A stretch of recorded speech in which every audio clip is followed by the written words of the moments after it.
اطراف جانب غیر ملکی آباد تھے۔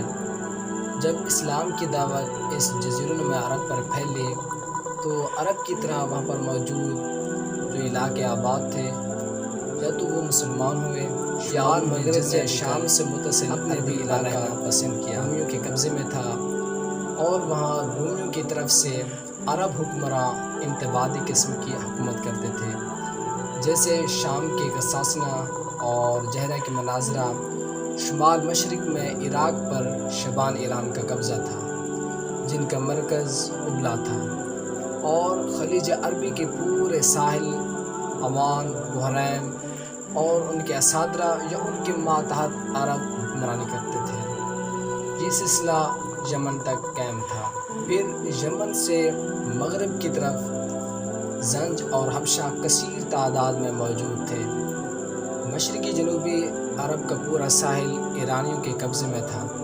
رسول اللہ صلی اللہ علیہ وآلہ وسلم کی عہد طفولیت میں یمن میں عرب کے حکمران سیف بن ذی جزن کو حبشہ کے بادشاہ نے مغلوب کر کے پورے یمن پر قبضہ جما لیا، مگر فوراً بعد ہی وہاں پر ایرانیوں کا قبضہ ہو گیا۔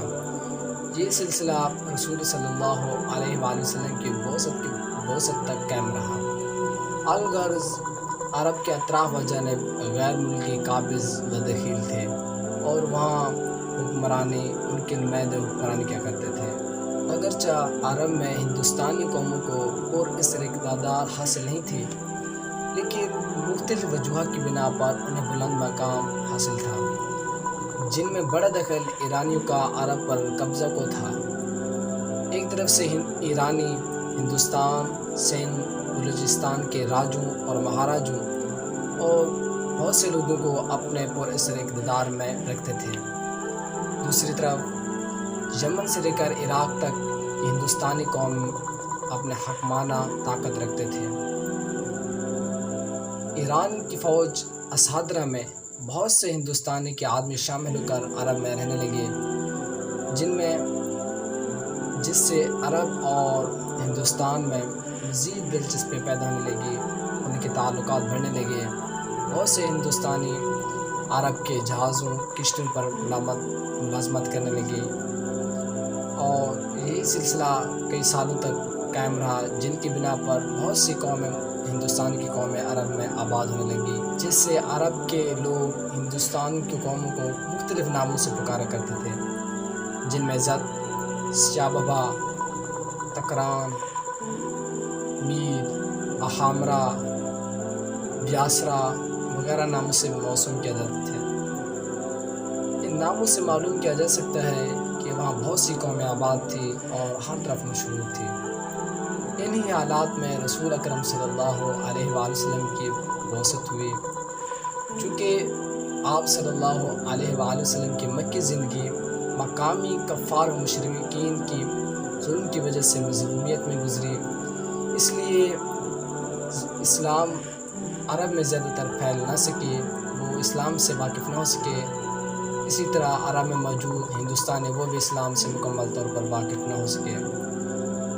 لیکن مکی زندگی میں صحابہ کرام نے حبشہ کی طرف ہجرت فرمائی، اور حبشہ سے بہت سے لوگ مسلمان ہوئے۔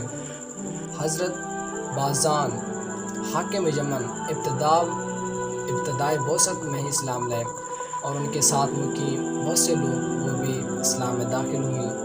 اس کے باوجود تبلیغ کے طور پر ان کے طرف اسلام کی تفصیلی معلومات نہیں ہوئی۔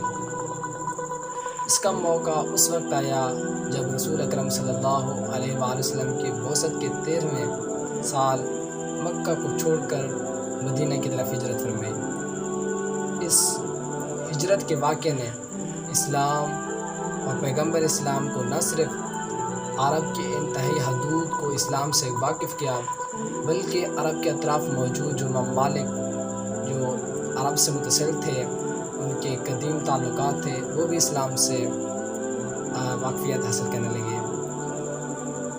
جس طرح سے یہ اسلام کی دعوت دیگر ممالک میں پہنچی، انہی بنا پر یہ اسلام کی دعوت جب ہندوستان میں پہنچی، انہوں نے بھی اسلام کو سمجھنا اور سمجھنے کی کوشش کرنے لگی۔ پھر جب رسول اللہ صلی اللہ علیہ وآلہ وسلم نے 7 اور 8 ہجری کے درمیان صحابہ کرام کی ایک جماعت کو اسلام کے داعی مبلغ دینی قاصد بنا کر عرب کے انتہائی حدود اور بیرون عرب کے رئیسوں، حکمرانوں اور باحثیت لوگوں کو خطوط بھیجے، جن میں عراق سے لے کر مشرقی ساحل اور یمن تک لوگ اسلام میں داخل ہونے لگے، اور وہاں پر آباد ہندوستانی قومیں یا تو عرب کی طرح انہوں نے اسلام میں داخل ہو کر اسلام کے جزو بن گئے، یا انہوں نے جزیہ دے کر اپنے دین پر قائم رہنا پسند کیا۔ نیز عہد رسالت میں اسلام کا چرچا دیگر ممالک کی طرح ہندوستان میں بھی ہوا، اور یہاں کے مذہبی لوگ راجوں مہاراجوں نے اسلام کو سمجھنا چاہا، ان پر غور و فکر کیا اور وہ مسلمان ہوئے۔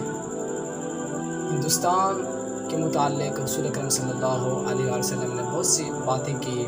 ہندوستانی اشیاء کے نام قرآن کریم میں بھی ان کا تذکرہ کیا گیا ہے۔ ہندوستان کے بہت سے اشیاء کو رسول اکرم صلی اللہ علیہ وسلم نے استعمال کرنے کا حکم دیا، اور بہت سے چیزوں کو استعمال کرنے سے منع فرمایا۔